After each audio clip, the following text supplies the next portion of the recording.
wa ma'rifatak. Puji syukur kita panjatkan kepada Allah Subhanahu wa taala di mana kita diberikan kesehatan, sehat jasmani rohani, ya kita bisa berkumpul di tempat yang insya Allah tempat yang dirahmati Allah. Salawat beserta salam mari kita curah limpahkan kepada Nabi junjungan kita, Nabi Banawa Nabiyana Muhammad sallallahu alaihi wasallam, penyempurna ajaran Islam sebagai rahmatan lil alamin. Yang terhormat Bapak Kepala SDN 1 Payung Sari, Bapak Ridwan Hidayat SPD MPD. Yang terhormat Ibu CGP Angkatan 9 Ibu Sandra Melani SPD, serta Ibu Bapak Guru SDN 1 Payung Sari yang saya hormati. Maksud dan tujuan Ibu Bapak Guru berkumpul di tempat ini yakni untuk menerima praktik baik tentang budaya positif hasil pendidikan guru penggerak pada modul 1.4. Kita buka acara ini dengan bacaan Bismillahirrahmanirrahim. Acara yang pertama, sambutan atau prakata dari Bapak Kepala SDN 1 Payung Sari. Kepada Tuhan silakan.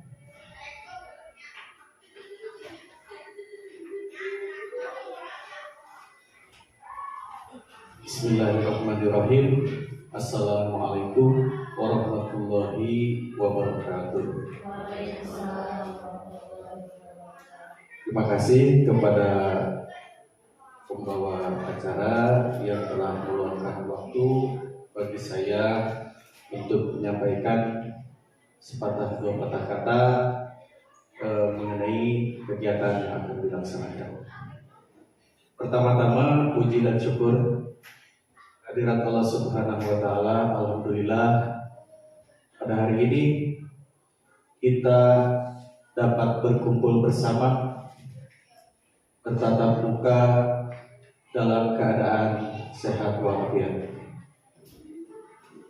Salawat beserta salam tak lupa mari kita panjatkan kepada junjungan alam kita, yakni kepada Nabi kita, baginda kita Muhammad sallallahu alaihi wasallam, beserta para keluarganya, kepada sahabat-sahabatnya, juga kepada kita selaku umatnya. Mudah-mudahan mendapatkan syafaat darinya di yaumil akhir nanti. Amin ya rabbal alamin.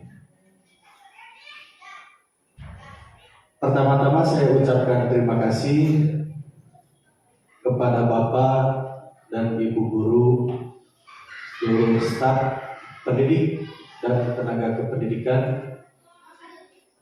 di SD 1 Payung Sari atas waktu yang telah diluangkan untuk mengikuti kegiatan ini. Sebagaimana kita ketahui, alhamdulillah di sekolah kita ada calon guru penggerak angkatan 9, yaitu yang diwakili oleh saudara kita Ibu Sandra Dewi Melani. Saya sebagai pimpinan di sekolah ini merasa sangat bahagia, bergembira, terutama bagi rekan-rekan kita semuanya. Ini patut kita contoh, patut kita tiru bahwa memang CGP ini adalah tuntutan karir kita yang wajib kita tempuh demi keberlangsungan masa depan dunia pendidikan. Tentunya saya sangat menyambut baik atas apa kegiatan-kegiatan yang akan dilalui, dan insya Allah saya mensupport 100% demi berjalannya kegiatan tersebut. Bapak dan Ibu yang saya hormati, itulah maksud dan tujuan kenapa hari ini Bapak dan Ibu dikumpulkan di ruangan ini, yaitu demi melaksanakan aksi nyata yang akan diselenggarakan atau dilaksanakan oleh calon guru penggerak yang ada di sekolah kita. Harapan saya, mudah-mudahan Bapak dan Ibu sekalian dapat mengikuti kegiatan ini dengan baik, sehingga kita dapat memperoleh manfaat dari apa yang akan kita laksanakan pada hari ini. Mungkin sambutan dari saya dicukupkan sekian. Akhirul kalam, billahi taufiq wal hidayah. Wassalamualaikum warahmatullahi wabarakatuh. Terima kasih kepada Bapak Kepala SDN 1 Bayungsari yang telah menyampaikan sambutannya. Untuk yang selanjutnya, acara ini yaitu diseminasi praktik baik budaya positif yang akan dipaparkan oleh Ibu Sandra Dewi Mailani sebagai CGP Angkatan 9. Kepadanya silakan.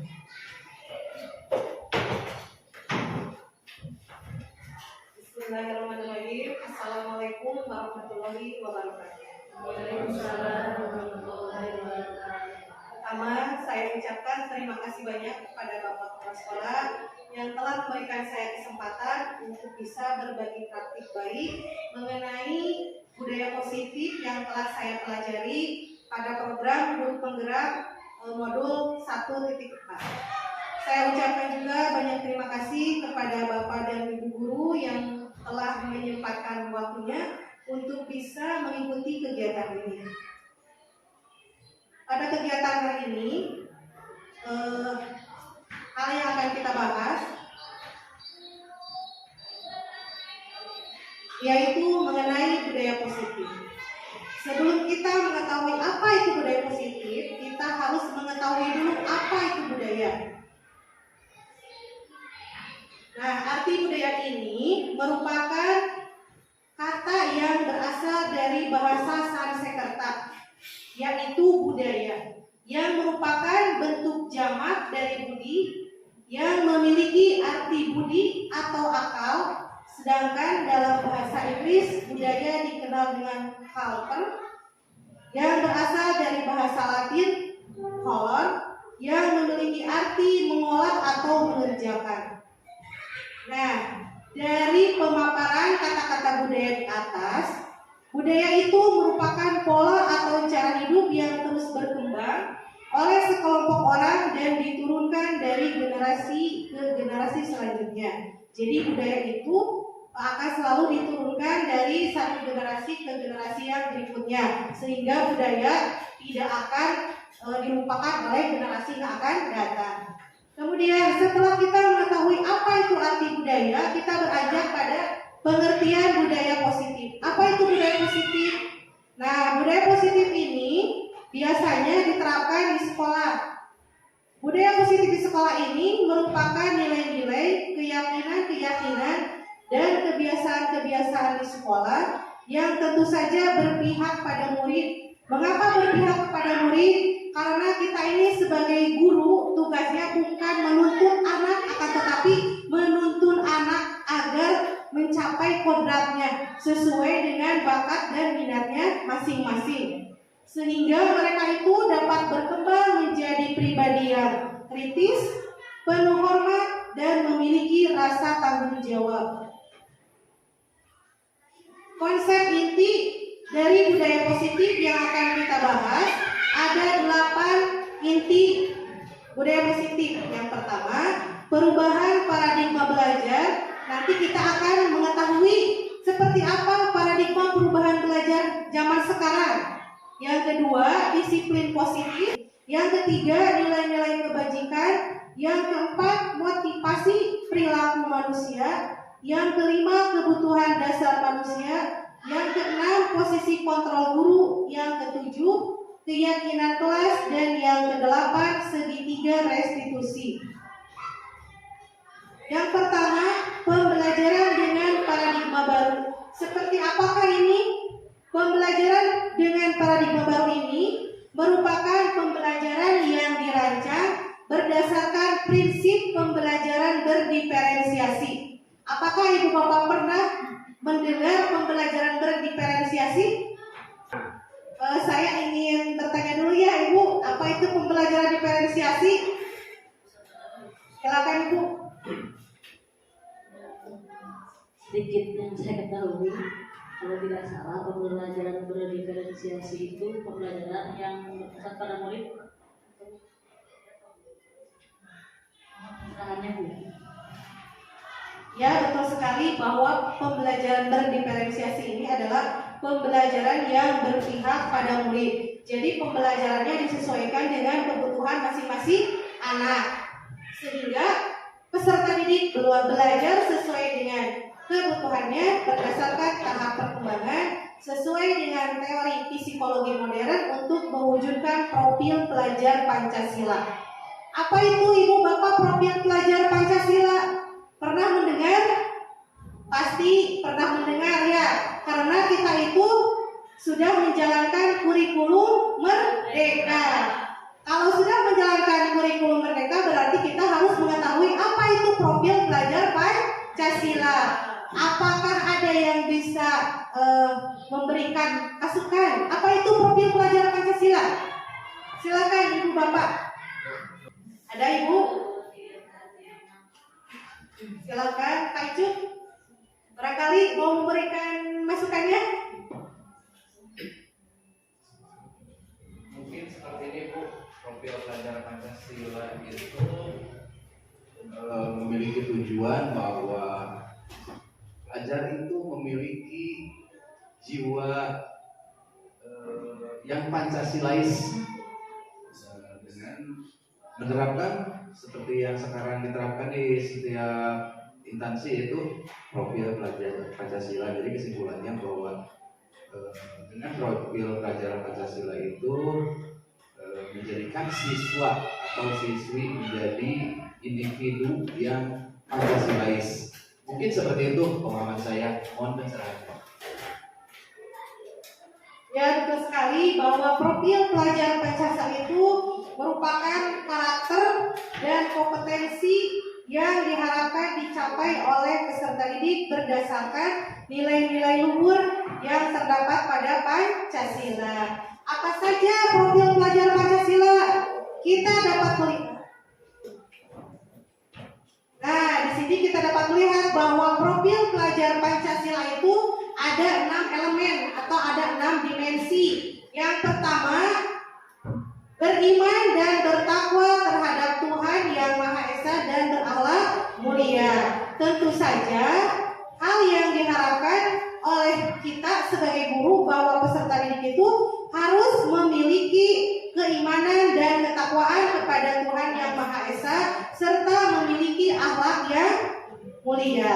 Artinya peserta didik itu harus memahami ajaran dan kepercayaan mereka masing-masing sesuai dengan agamanya serta menerapkan pemahaman tersebut dalam kehidupannya sehari-hari. Dan yang kedua yaitu berkebinekaan global. Apa itu berkebinekaan global? Berkebinekaan global itu merupakan mempertahankan budaya luhur, loyalitas dan identitasnya serta tetap berpikiran terbuka dalam berinteraksi dengan budaya lain sehingga menumbuhkan rasa saling menghargai antar satu daerah dengan daerah yang lain atau antar suku yang satu dengan suku yang lain. Yang ketiga yaitu bergotong royong. Bergotong royong ini merupakan kemampuan melakukan kegiatan secara bersama-sama dengan rasa yang ikhlas, dengan suka rela agar kegiatan yang dikerjakan itu dapat dengan mudah terselesaikan. Kemudian Yang selanjutnya adalah mandiri. Apa itu mandiri? Ibu bapak pernah mendengar kata mandiri? Tentu saja ya, pasti sudah sering mendengar kata mandiri. Mandiri itu merupakan tanggung jawab atas proses dan hasil belajar siswa. Kemudian bernalar kritis.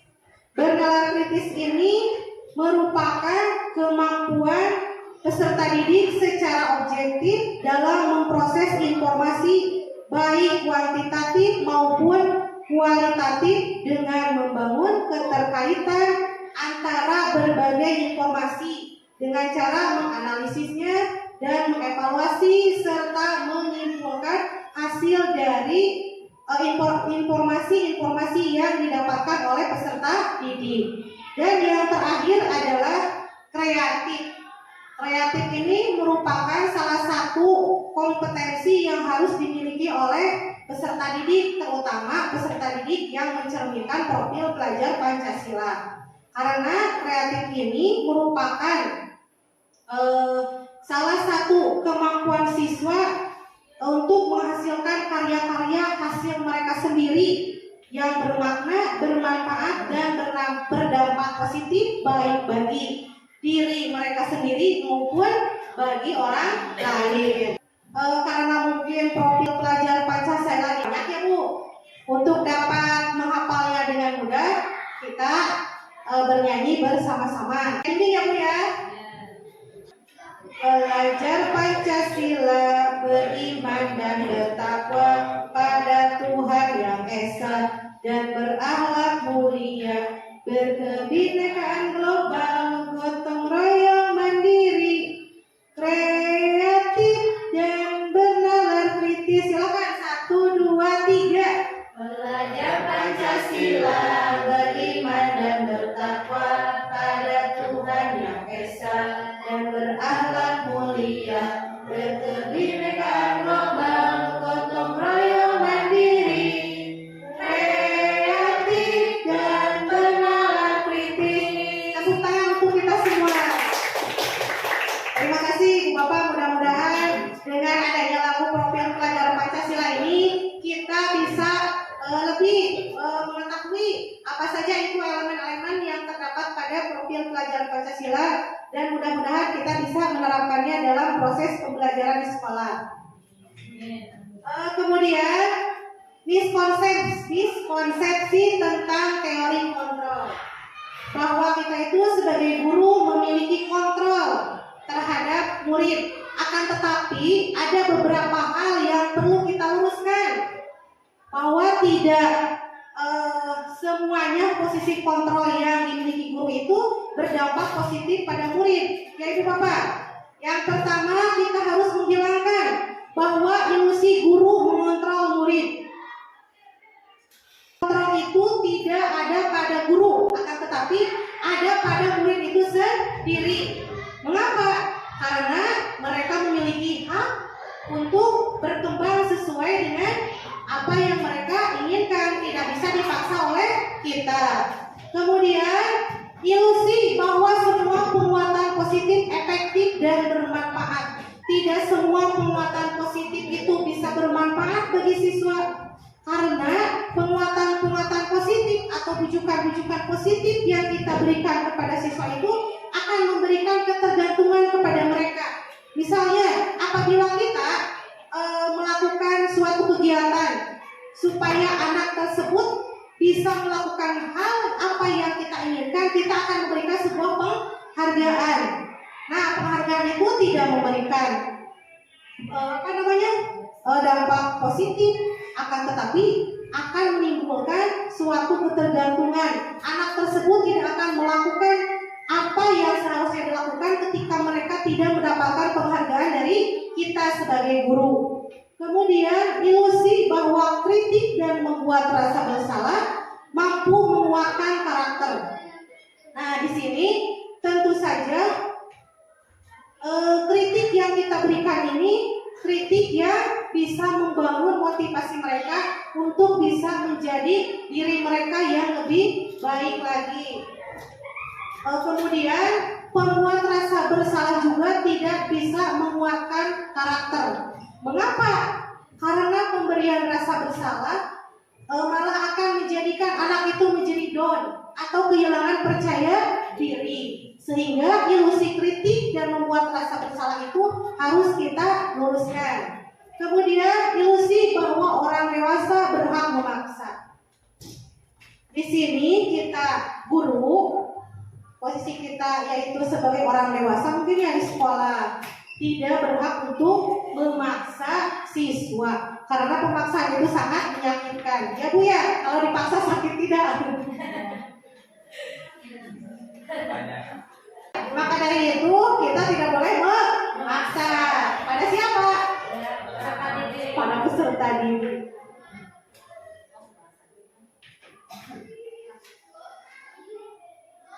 Dari miskonsepsi tentang teori kontrol, kita akan melihat mengubah paradigma stimulus respon ke pendekatan teori kontrol.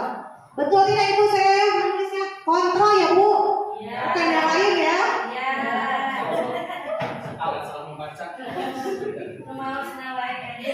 Jangan salah baca. Untuk stimulus respon, kita mencoba mengubah agar orang berpandangan sama dengan kita. Akan tetapi, teori kontrol berkata bahwa kita berusaha memahami pandangan orang lain tentang dunia. Sehingga kita harus saling pengertian. Selanjutnya, perilaku buruk dilihat sebagai suatu kesalahan. Akan tetapi, teori kontrol atau pilihan berkata bahwa semua perilaku itu memiliki tujuan tertentu. Seperti halnya kita datang ke sekolah itu memiliki tujuan. Apa Ibu? Tujuan kita datang ke sekolah?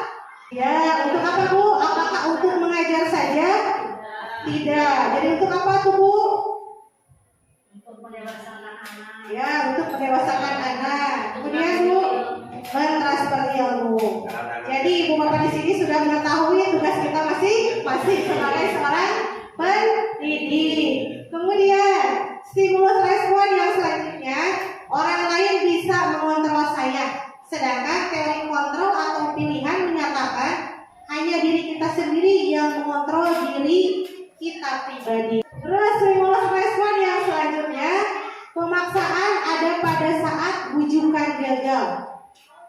Jadi karena kita terus melakukan bujukan-bujukan, misalnya kepada suami ya Bu, terus dibujuk, atau suami membujuk kita untuk apa ya? Misalnya melakukan sesuatu, karena bujukan itu tidak mempan, maka dipaksa. Lalu Bu?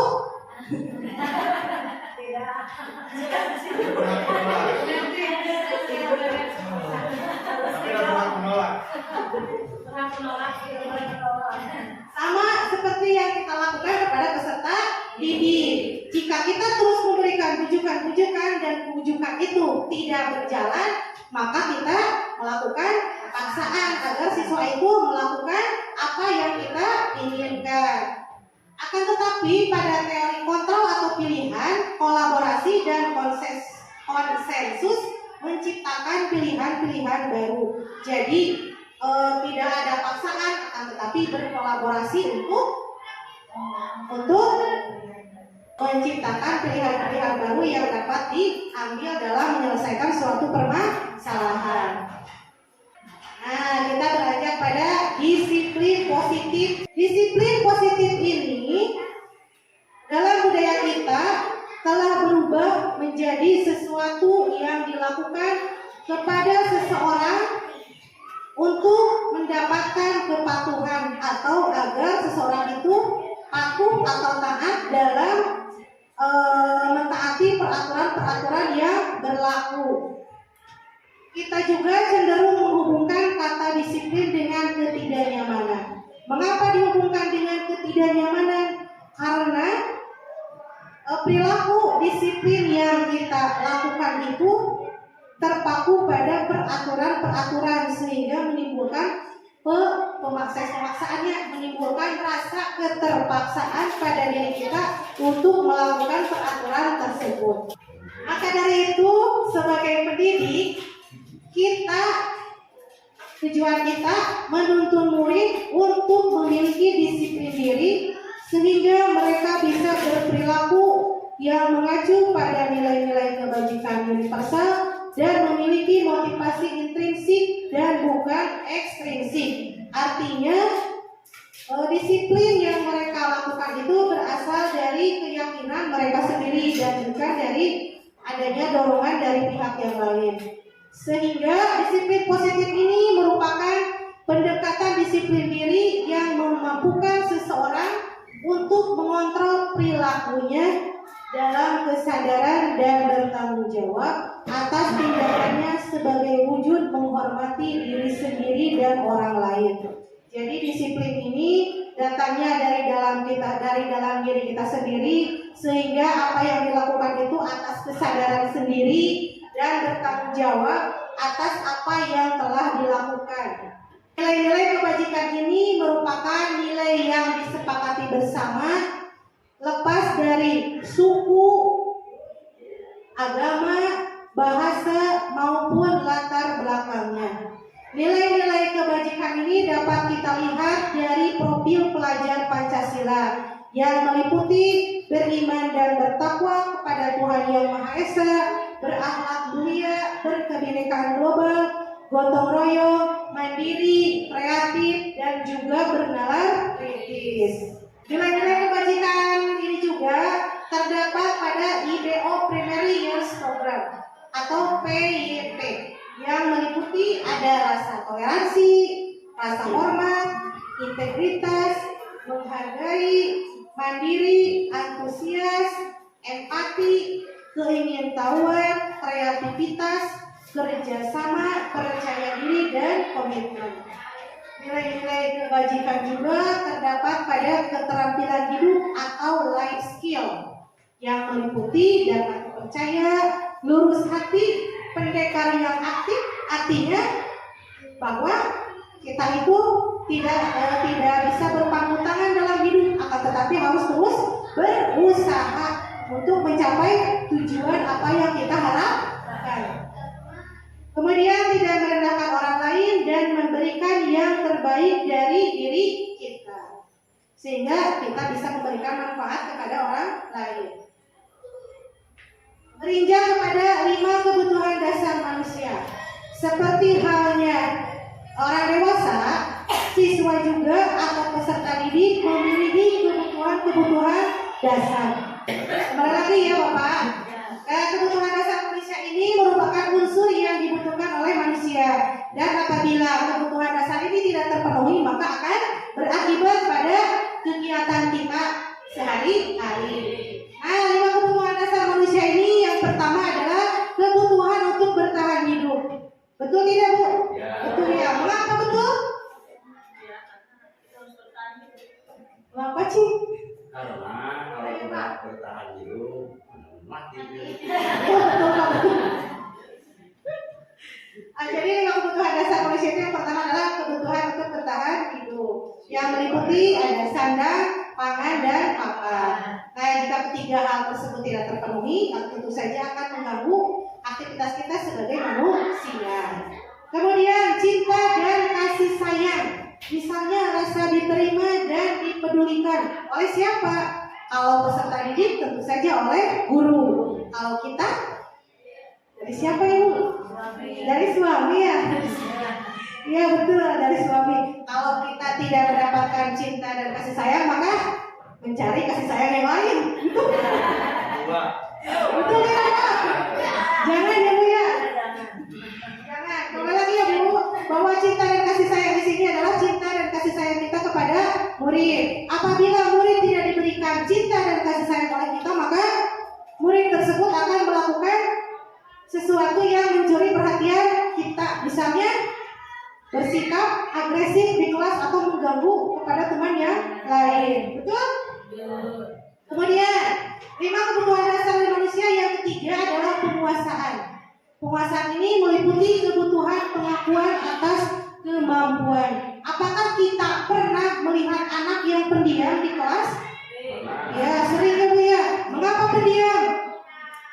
Pasti ada beberapa aspek atau beberapa hal yang mereka alami. Maka dari itu kita sebagai guru harus bisa memberikan perhatian yang lebih atau yang khusus agar mereka itu merasa diakui atas kehadirannya, atas kemampuan yang mereka miliki. Kemudian kebebasan ini meliputi kebutuhan akan pilihan. Jadi anak itu tidak boleh dipaksakan oleh kita, tetapi diberikan pilihan untuk memilih apa yang terbaik yang bisa dilakukan oleh mereka. Kemudian kesenangan ini merupakan kebutuhan untuk merasa senang. Sebagai contoh misalnya, ketika siswa sudah merasa jenuh, maka kita diselingi pembelajaran itu dengan ice breaking agar siswa itu kebutuhan dasarnya terpenuhi, yaitu kesenangan. Mereka itu mendapatkan kesenangan dan bisa fokus kembali pada pembelajaran. Kemudian 3 motivasi perilaku manusia. Yang pertama, untuk menghindari ketidaknyamanan. Tentu saja motivasi ini pasti sering kita alami. Karena apa itu?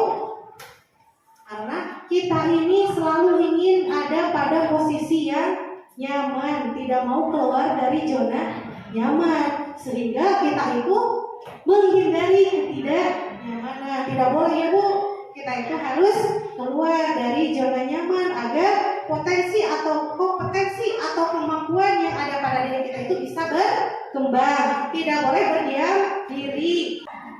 Yang kedua, untuk mendapatkan imbalan atau penghargaan dari orang lain. Nah, motivasi ini merupakan perilaku atau kegiatan yang dilakukan ada implikasinya ingin diberi penghargaan atau imbalan dari orang lain atas pekerjaan yang kita lakukan. Kemudian untuk menjadi orang yang mereka inginkan dan menghargai diri sendiri dengan nilai-nilai yang mereka yakini. Nah, untuk nomor 3 ini mungkin perilaku atau motivasi yang paling tinggi. Mengapa?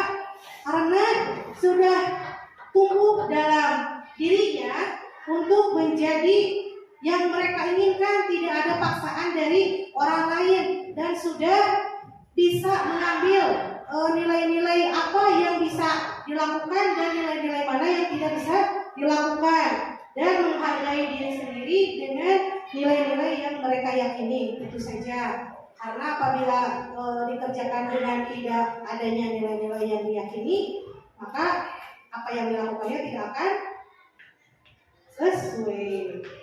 Hal itu dilakukan untuk menghindari konsekuensi. Nah, konsekuensi ini ciri-cirinya terencana atau disepakati sesuai dengan aturan. Kemudian murid dibuat tetap tidak nyaman. Mengapa murid dibuat tidak nyaman? Karena masih ada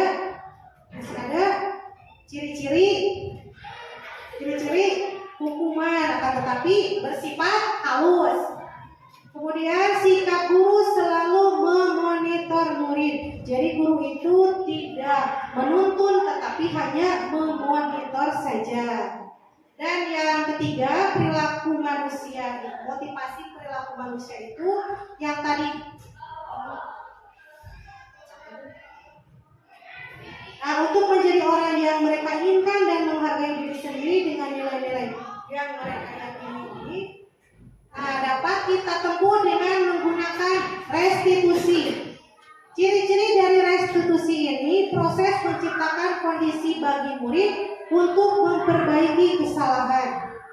Nah, jadi mereka itu mencari cara sendiri untuk menyelesaikan masalah. Jadi bukan guru yang menyelesaikan masalah, akan tetapi mereka sendiri dengan dibimbing oleh guru tentu saja. Kemudian bersifat kolaboratif yang mengajarkan murid untuk mencari solusi sendiri. Karena ibu bapak guru sudah kelihatan sangat lelah, sangat mengantuk, kita bergoyang-goyang dulu ya Bu, supaya tidak mengantuk dan meregangkan otot-otot yang ada di badan kita. Siap ibu bapak? Ya. Silakan ibu bapak untuk berdiri.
lagi?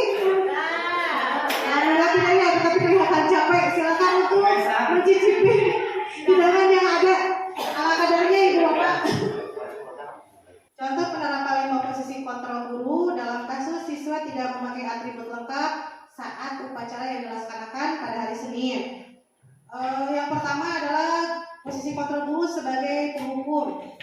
Nah, jadi di sini guru itu memberikan perintah kepada siswa karena mereka itu sudah melakukan suatu kesalahan. Misalnya, hormat pada bendera selama 1 jam. Kemudian posisi kontrol yang selanjutnya adalah pembuat rasa bersalah. Contohnya, berapa kali ibu atau bapak bilang kamu selalu mengecewakan ibu atau bapak guru. Nah, alangkah baiknya posisi kontrol penghukum dan pembuat rasa bersalah itu tidak kita terapkan kepada siswa karena kurang tepat. Kemudian posisi kontrol selanjutnya yaitu guru itu sebagai teman. Posisi kontrol guru sebagai teman ini jadi di sini antara guru dan siswa itu tidak ada jarak, sehingga siswa bebas mengemukakan atau menceritakan permasalahan-permasalahan yang mereka hadapi, baik permasalahan dengan temannya di lingkungannya maupun permasalahan dalam pembelajaran. Contohnya, ayo dong ikuti aturan sekolah, tolong bantu ibu atau bapak ya sekali ini. Ya sudah, tidak apa-apa, lain kali jangan sampai berbuat seperti ini lagi ya. Jadi pada posisi kontrol guru sebagai teman, kata-kata yang digunakan oleh guru itu lebih positif, tidak kasar ya, jadi tidak ada pemaksaan kepada siswa. Kemudian posisi kontrol yang selanjutnya adalah pemantau atau monitor. Misalnya kamu sudah melanggar peraturan sekolah, kamu tahu konsekuensinya kan? Jadi di sini guru hanya memantau apa yang dilakukan siswa, apakah perilakunya itu sudah baik atau masih harus diperbaiki. Kemudian posisi kontrol yang selanjutnya adalah sebagai manajer. Sebagai contoh, apakah kamu tahu kesalahanmu? Kira-kira bagaimana kamu memperbaiki kesalahan? Nah, jadi di sini guru dan siswa itu berkolaborasi untuk menemukan satu solusi dalam memecahkan suatu permasalahan. Nah, ini Ibu Bapak ada sedikit permainan ya. Saya akan memberikan beberapa pertanyaan kepada Ibu Bapak guru. Mudah-mudahan apa yang telah tadi saya sampaikan bisa dipahami dan pertanyaan yang saya ajukan bisa Ibu Bapak jawab dengan contohnya soal yang bersatu, posisi kontrol apakah saya kecewa sekali dengan kamu. Coba kira-kira posisi kontrol apa ya? Tadi kan sudah diterangkan bahwa posisi kontrol itu ada 5, ada sebagai penghukum, ada sebagai pembuat rasa bersalah, ada sebagai teman, ada sebagai pemantau, dan ada sebagai manajer. Nah, kira-kira posisi kontrol apakah yang ini? Saya kecewa sekali dengan kamu. Coba siapa yang bisa? Ibu, Bapak. Saya kecewa sekali dengan kamu.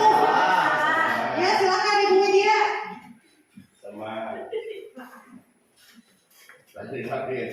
Kalau menurut saya ini masuk ke dalam posisi pembuat rasa bersalah. Karena di sini ada menceritakan rasa kekecewaan ya, rasa kekecewaan dengan sikap siswa yang dilakukan peserta didik, sehingga membuat peserta didik merasa bersalah. Oh, saya membuat guru kecewa dengan sikap saya. Seperti itu, Bu. Ya, silakan Pak Asep. Kalau menurut saya itu adalah sebagai posisi kontrol teman. Karena ada kata kamu dan aku, biasanya kamu dan aku teman ngomong gitu kan. Ya biasanya, kalau tidak ada kata kamu. Terima kasih kepada Ibu Widya dan Pak Asep yang telah memberikan jawabannya. Mari kita cek sama-sama apakah yang dikatakan Ibu Widya benar atau yang dikatakan oleh Pak Asep. 1,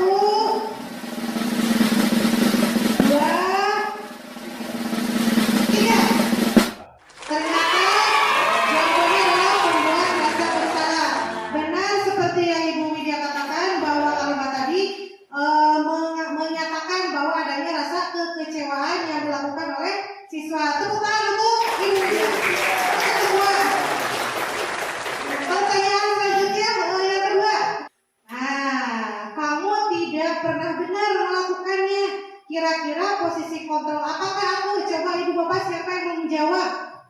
Menurut saya itu termasuk kepada posisi kontrol penghukum, karena di situ ada kalimat kamu tidak pernah melakukannya, sehingga guru tersebut seperti yang tadi diberikan contoh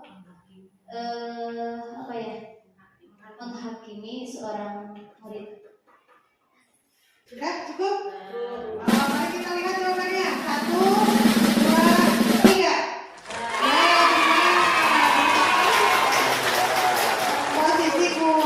Posisi kontrol guru sebagai penghukum.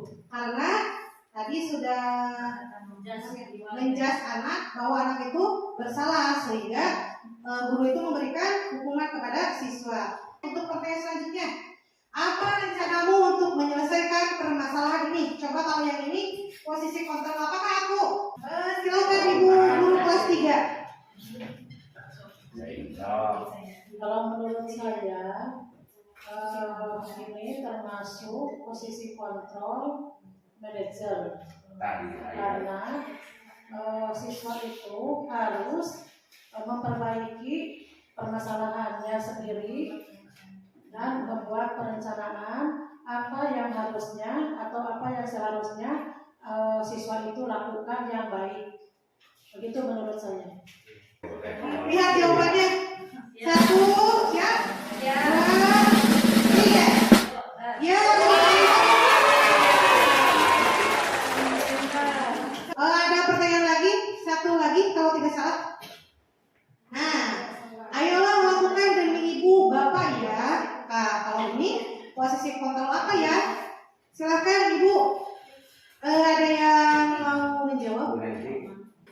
Menurut saya posisi kontrol yang ini termasuk kepada posisi kontrol sebagai teman, karena bentuk kalimatnya itu ayolah lakukan demi ibu atau bapak ya, itu berbentuk kalimat positif. Jadi menurut saya dari teman ke teman itu berbicaranya lebih enak. Terima kasih kepada Pak Andri yang sudah memberikan jawabannya. Mari kita cek sama-sama jawabannya. 1, 2, 3.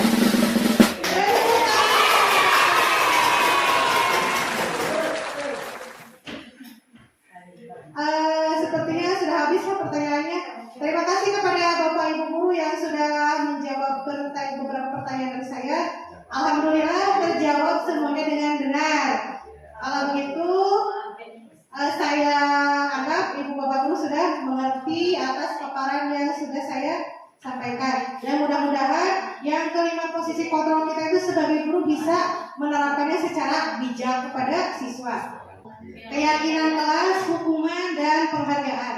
Untuk terbentuknya budaya positif, pertama-tama perlu diciptakan dan disepakati keyakinan-keyakinan atau prinsip-prinsip dasar bersama di antara para warga kelas. Keyakinan ini merupakan nilai-nilai kebajikan atau nilai-nilai universal yang disepakati bersama secara universal, tegas, lepas dari latar belakang suku, negara, bahasa, maupun agama. Menurut Gosen 1998, keyakinan ini akan lebih memotivasi seseorang dari dalam atau memotivasi secara intrinsik. Jadi keyakinan itu timbul dari dalam diri kita sendiri, sehingga perilaku yang dilakukan akan sesuai dengan diri kita sendiri dan tidak ada paksaan untuk melakukannya. Mengapa keyakinan kelas? Mengapa tidak peraturan kelas saja? Mengapa adanya keyakinan kelas penting untuk terbentuknya sebuah budaya positif? Bagaimana mewujudkan suatu keyakinan kelas yang efektif? Bahwa keyakinan kelas itu sesuatu yang sudah disepakati oleh warganya atau warga kelasnya, dan tentu saja di dalamnya itu melibatkan warganya untuk membentuk keyakinan kelas tersebut. Kalau peraturan kelas itu tadi juga sudah disebutkan bahwa peraturan kelas itu cenderung arahnya satu pihak sehingga adanya konsekuensi atau hukuman apabila melanggar peraturan tersebut. Bahwa suatu keyakinan itu akan lebih memotivasi seseorang dari dalam dirinya atau memotivasi secara intrinsik.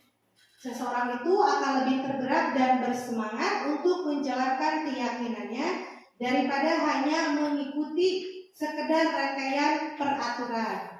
Nah, jadi itu ya Bu ya. Mengapa harus keyakinan kelas, tidak peraturan kelas? Nah, bagaimana pembentukan keyakinan kelas? Kita semua sebagai seorang guru, tentu saja karena ini sekolah dasar, pasti semua guru itu menjadi wali kelas. Jadi guru itu memiliki kelasnya masing-masing dari kelas 1 sampai kelas 6. Nah, mungkin setiap kelas itu memiliki keyakinan kelas yang berbeda-beda. Akan tetapi dalam pembentukannya langkah-langkahnya hampir sama semua kelas juga. Yang pertama, keyakinan kelas itu bersifat abstrak daripada peraturan. Yang kedua, keyakinan kelas itu berupa pernyataan-pernyataan universal atau yang umum yang mudah dipahami oleh anak sehingga anak lebih mudah untuk melakukannya. Yang ketiga, pernyataan keyakinan kelas senantiasa dibuat dalam kalimat yang positif sehingga siswa itu tidak merasa tersinggung dengan pernyataan-pernyataan yang telah dibuat. Kemudian keyakinan kelas hendaknya tidak terlalu banyak supaya siswa itu mudah mengingat dan memahami keyakinan-keyakinan kelas yang telah dibuat oleh semua warga kelas. Keyakinan yang selanjutnya, keyakinan kelas sebaiknya sesuatu yang dapat diterapkan di lingkungan tersebut secara konkret, jadi tidak berbentuk hayalan.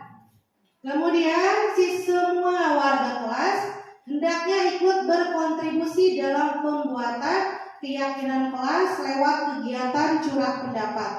Nah, dengan kegiatan ini maka semua warga kelas akan melaksanakan keyakinan kelasnya dengan sukarela, dengan ikhlas, sehingga mereka ada rasa tanggung jawab untuk melaksanakannya.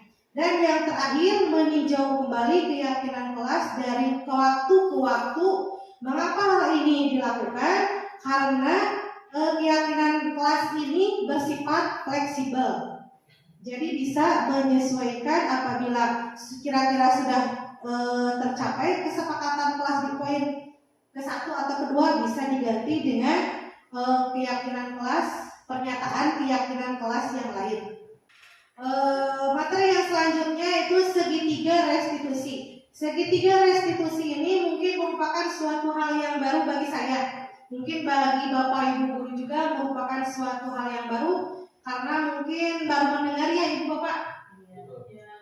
Nah, restitusi ini adalah proses menciptakan kondisi bagi murid untuk memperbaiki kesalahan mereka sehingga mereka bisa kembali pada kelompok mereka dengan karakter yang lebih kuat. Itu menurut dosen pada tahun 2004.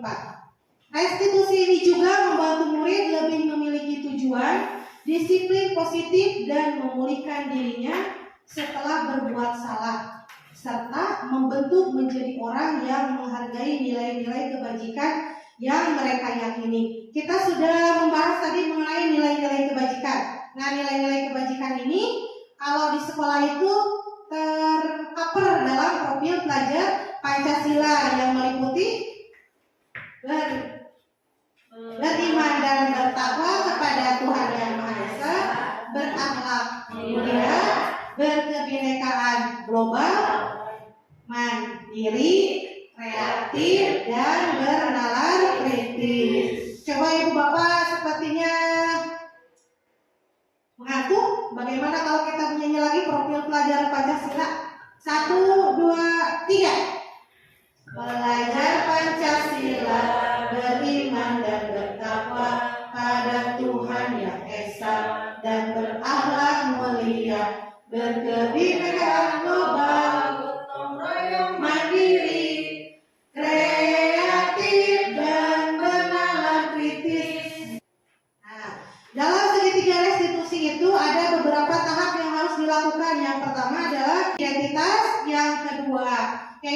memvalidasi tindakan yang salah, dan yang ketiga adalah menanyakan keyakinan. Nah, itu adalah langkah-langkah yang digunakan dalam segitiga restitusi supaya siswa itu bisa mencari supaya kita itu bisa menggali akar permasalahan yang mereka hadapi dan mereka itu memberikan beberapa solusi untuk memecahkan permasalahan yang mereka hadapi.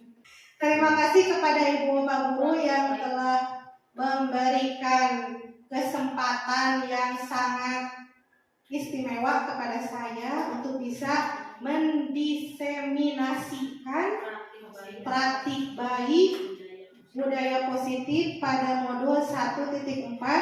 Mudah-mudahan apa yang saya sampaikan bermanfaat dan mudah-mudahan kita semua bisa menerapkannya dalam proses pembelajaran kepada peserta didik. Mohon maaf atas segala kekurangannya. Wabillahi taufiq wal hidayah. Wassalamualaikum warahmatullahi wabarakatuh.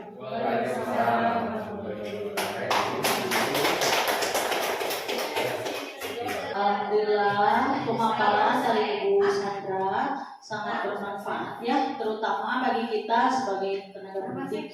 Untuk yang selanjutnya ada sesi tanya jawab. Silakan untuk yang mau bertanya dipersilakan. Saya mau bertanya, kenapa dalam disiplin positif orang tua tidak boleh mengontrol anak? Begini ya Bu, seperti yang sudah tadi saya jelaskan, bahwa yang berhak mengontrol anak itu adalah diri mereka sendiri. Dalam artian mereka itu terlepas dari pantauan orang tua. Jadi orang tua itu hanya memantau, bukan mengontrol gitu Bu. Oh, jadi bukan tugas dari orang tua atau tugas dari guru. Kalau guru itu tugasnya kan menuntun anak untuk mencapai kodratnya. Ya seperti itu. Kalau orang tua juga bukan berperan untuk mengontrol, tetapi memantau mereka agar mereka tidak salah arah, tidak salah dalam melangkah. Begitu Ibu. Tambahan Bu. Kalau inti katanya begini, belum bisa kata gimana ya kata-kata.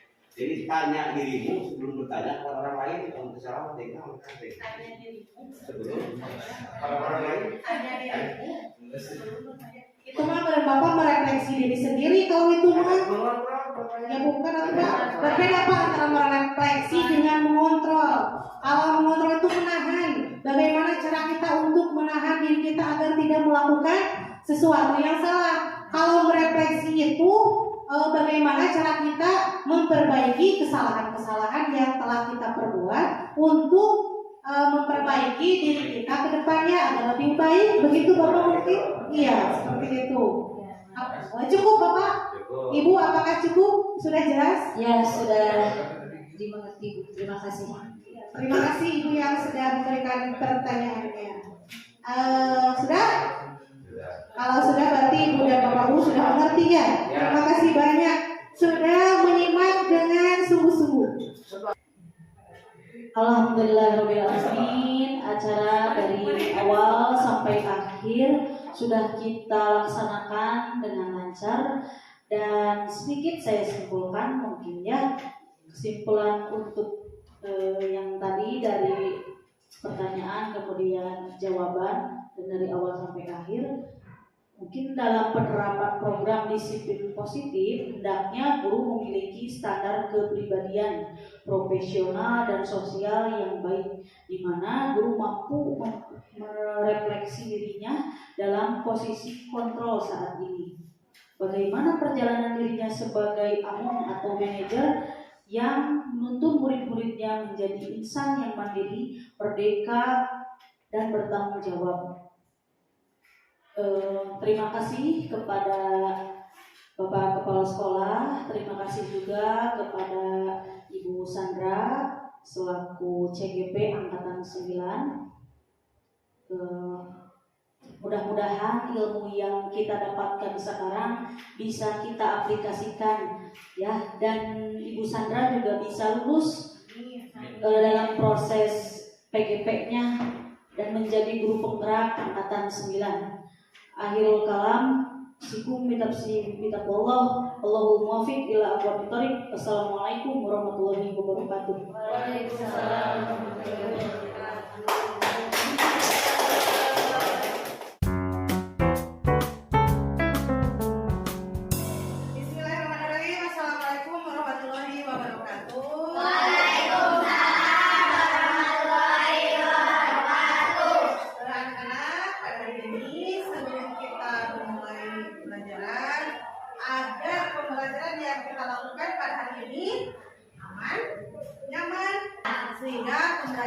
yang kita lakukan akan bermanfaat atau bermakna untuk kita. Jadi ketika kita sudah belajar di sini kemudian pulang, banyak ilmu, banyak pengetahuan yang didapat pada hari ini. Nah, kita akan membuat suatu kesepakatan kelas adalah kesepakatan atau sesuatu yang kita sepakati untuk kita bisa menjalankannya. Tulis kira-kira keinginan kalian itu seperti apa di kelas ketika pembelajaran berlangsung. Misalnya fokus ketika belajar agar materi yang diberikan oleh ibu bisa dimengerti.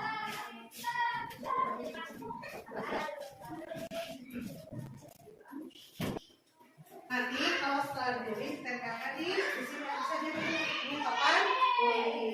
Kalau ada pernyataan kesepakatan kelas yang kita tidak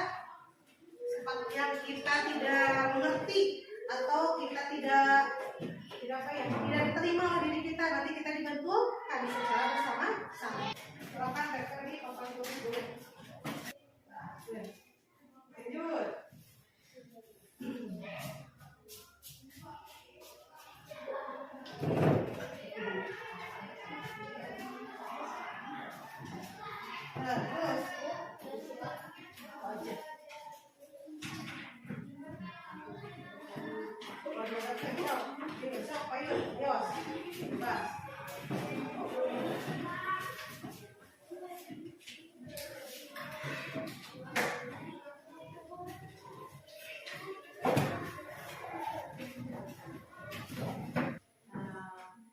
Terus ini adalah kesepakatan kelas yang kita akan sepakati bersama. Yang pertama, tidak boleh mencontek ketika ujian. Yang kedua, tidak boleh makan dan minum saat belajar.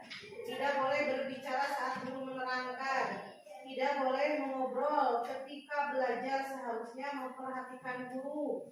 Tidak boleh menggambar saat guru menerangkan. Tidak boleh mengobrol. Menghormati guru agar lebih mengerti. Tidak boleh berbicara ketika guru menerangkan. Tidak boleh makan kalau ibu sedang menerangkan. Tidak boleh berjalan-jalan kalau ibu lagi menerangkan. Tidak boleh menulis di meja. Harus fokus pada pelajaran supaya mengerti pelajaran ibu guru. Tidak boleh makan di kelas. Tidak ada perkelahian di kelas kita. Ada mau yang diganti atau bagaimana? Ada yang mau diganti tidak? Sudah cukup? Nah, kalau sudah cukup, karena kesepakatan kelas itu yang kita buat harus menggunakan kata-kata yang halus. Tidak boleh ada kata-kata yang negatif. Misalnya, jangan membuang sampah sembarangan itu. Ada kan seolah-olah kita itu disuruhnya. Jangan, berarti kan disuruh kita. Ya, jadi kalau kesepakatan kelas itu harus dari diri sendiri. Jangan ada kata-kata untuk menyuruh. Dengan kalimat yang lebih halus, buanglah sampah pada tempatnya. Lebih enak didengarkan ya. Jangan membuang sampah dengan buanglah sampah pada tempatnya, itu kalimatnya lebih enak didengar. Seperti ini misal. Nah, di sini ada kalian juga menggunakan kata tidak boleh. Tidak boleh mencontek ketika ujian. Diganti harusnya menjadi kerjakanlah soal ujian masing-masing. Tidak boleh berbicara saat guru menerangkan. Diganti. Bisa tidak diganti? Bisa. Menghilangkan tidak bolehnya. Jadi ya.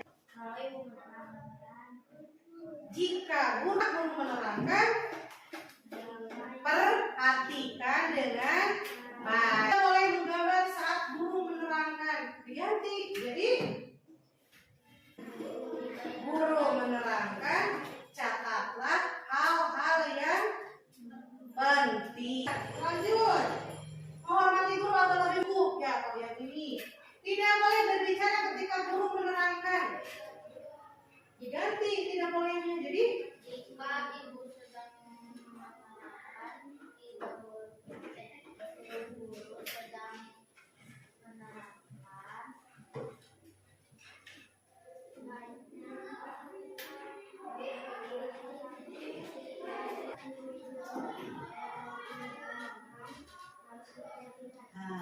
ketika guru menerangkan harus diperhatikan. Tidak boleh menulis di meja.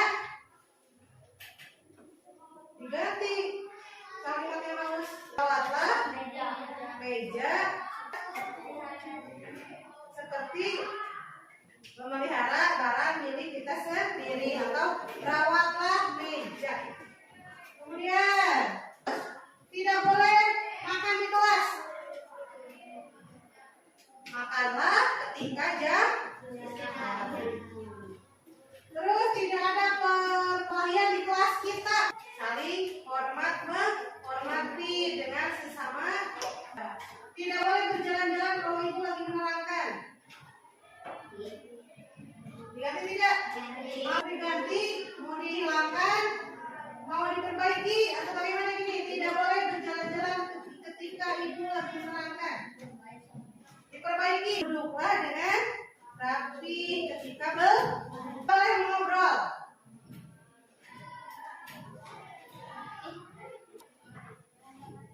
Jika guru sedang menerangkan, sebaiknya perhatikan. Kalau yang tadi sudah dibahas, yang perlu diperbaiki silahkan diperbaiki kembali. Nanti dikumpulkan di sini ya, dibahas lagi. Yang mau diganti, boleh ganti.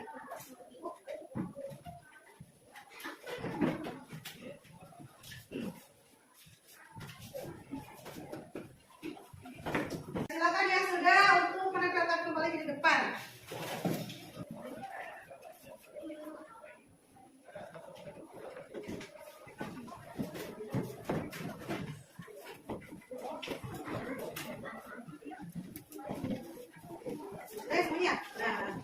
Kita bahas kembali. Ketika ujian kita mengerjakan tugas sendiri. Buanglah sampah pada tempatnya. Jika ibu lagi menerangkan, sebaiknya duduk dengan. Rawatlah meja seperti barang sendiri. Meja oke-nya harus dirawat. Jika ibu guru sedang menerangkan, sebaiknya memperhatikan dengan baik agar ketika ditanya tidak bengong. Jika guru menerangkan, kita harus memperhatikan guru kita. Kita harus fokus kepada pelajaran supaya kita mengerti pelajaran dari ibu guru. Sebaiknya kita memperhatikan atau menulis yang ibu guru harus tulis. Nah, kira-kira apakah sudah sepakat atau mau diganti lagi? Mau diperbaiki lagi? Ada yang mau dihilangkan? Atau sudah? Atau bagaimana? Sudah. Itu sudah? Nah, kalau sudah berarti ini harus bagaimana? Harus dilaksanakan. Agar bagaimana? Agar ketika belajar kita merasa nyaman, merasa aman dan merasa menyenangkan. Kalau begitu kita sudah sepakati bersama, berarti kita harus menjalankannya. Sama ibu juga harus menjalankan apa yang ada di kesepakatan. Apa yang ibu lakukan? 1. Mengajar dengan baik. Berarti kalau ibu tidak mengajar dengan baik, berarti ibu sudah melanggar kesepakatan. Nah, 2. Ibu harus bagaimana lagi?